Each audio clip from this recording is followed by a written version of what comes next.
সারা দেশে বন্যার্তদের পাশে দাঁড়ানোর উদ্যোগ নিয়েছে বৈষম্য বিরোধী ছাত্র আন্দোলন। ঢাকা বিশ্ববিদ্যালয়ের টিএসসিতে মুড়ি, চিরা, স্যালাইন সহ অন্যান্য শুকনো খাবার সংগ্রহ করেছেন তারা। আর সেখানকার সবশেষ খবর জানাতে ঢাকা বিশ্ববিদ্যালয়ের টিএসসি থেকে আমাদের সাথে যুক্ত হচ্ছেন সহকর্মী হাসান ওয়ালি।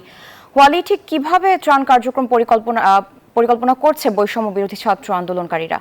টিএসসি মিলনায়তনের সামনে এই জায়গাটিতে কিন্তু সকাল থেকেই ত্রাণ সংগ্রহ কার্যক্রম চলছে, যেখানে কিন্তু আমরা দেখছি সাধারণ মানুষ, একেবারে খেটে খাওয়া মানুষও এই কার্যক্রমে অংশ নিয়েছেন। তাদের যতটুকু সামর্থ্য আছে, কেউ নগদ অর্থ দিচ্ছেন, কেউ চিরা, মুড়ি, স্লাইন আমরা দেখছি, মূলত শুকনো খাবার যেগুলো আছে খেজুর সহ যেই দুর্গত এলাকায় পৌঁছালে পরে যাতে করে দ্রুত নষ্ট না হয় এমন খাবার কিন্তু আসলে মানুষ দিচ্ছেন। এবং এখানকার সমন্বয়করা কিন্তু বলছে যে সাধারণ মানুষের তরফ থেকে তারা অনেক বেশি সাড়া পাচ্ছেন, যেটি এরই মধ্যে বৈষম্য বিরোধী ছাত্র আন্দোলনের একটি প্রতিনিধি দল ফেনী সহ অন্যান্য দুর্গত এলাকায় পৌঁছেছে। এই খাবারগুলো যখন পানি কিছুটা নামলে এই খাবারগুলো পৌঁছে দেওয়ার উদ্যোগের কথা কিন্তু তারা আমাদেরকে জানিয়েছেন।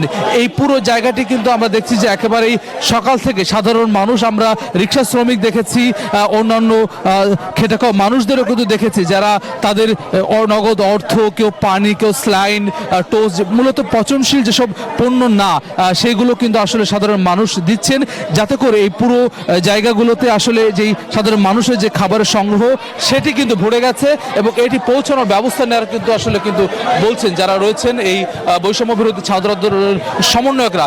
গতকাল থেকে যখন আসলে পানি বাড়তে থাকে তখনই কিন্তু আসলে এই উদ্যোগ নেয় বৈষম্য বিরোধী ছাত্র আন্দোলন, এবং সেই জায়গাটিতে কিন্তু আসলে একটি প্রতিনিধি দলও রয়েছে যারা কিন্তু আসলে পৌঁছেছে। আমরা একজনের সঙ্গে একটু কথা বলতে চাই এই কার্যক্রম নিয়ে, যে সাধারণ মানুষের সাড়া এখন পর্যন্ত কেমন পাচ্ছে সাধারণ মানুষের সাড়া? এটা হচ্ছে আমাদের যে এই লড়াই, আমাদের পুরো বাংলাদেশের লড়াই, আমাদের পুরো দেশের মানুষ আমাদের সাথে আছে। এখন আমি মিডিয়ার মাধ্যমে বলতে চাই, আমাদের এখন জরুরি ভিত্তিতে যে জিনিসগুলো দরকার, ফেনী, পুরো ফেনী সহ লক্ষ্মীপুর, কুমিল্লার যে অবস্থা, ওইখানে সেনাবাহিনী, নৌবাহিনী, কোস্টগার্ড, বিমান বাহিনীর সম্মিলিত প্রচেষ্টা চলছে মানুষকে সেভ করার জন্য, রেস্কিউ করার জন্য।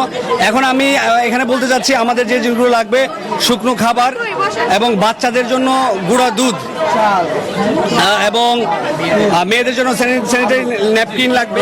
বলছেন যেটি আসলে যতি প্রয়োজনীয় খাবার এবং স্লাইন সহ অন্যান্য পণ্য রয়েছে সেটি তারা আহ্বান করছেন এবং এটি পৌঁছে দেওয়ার ব্যবস্থা করবে। তারা বলছেন যে সরকারে তাদের যে দুজন প্রতিনিধি রয়েছেন তাদের সঙ্গে সমন্বয় করে, সরকারের সঙ্গে সমন্বয় করে স্বেচ্ছাসেবী হিসেবে মাঠে রয়েছে বৈষম্য বিরোধী ছাত্র আন্দোলন। সারা ওয়ালি, আপনাকে ধন্যবাদ। দর্শক, ঢাকা বিশ্ববিদ্যালয় টিএসসি থেকে যুক্ত হয়েছিলেন সহকর্মী হাসান ওয়ালি।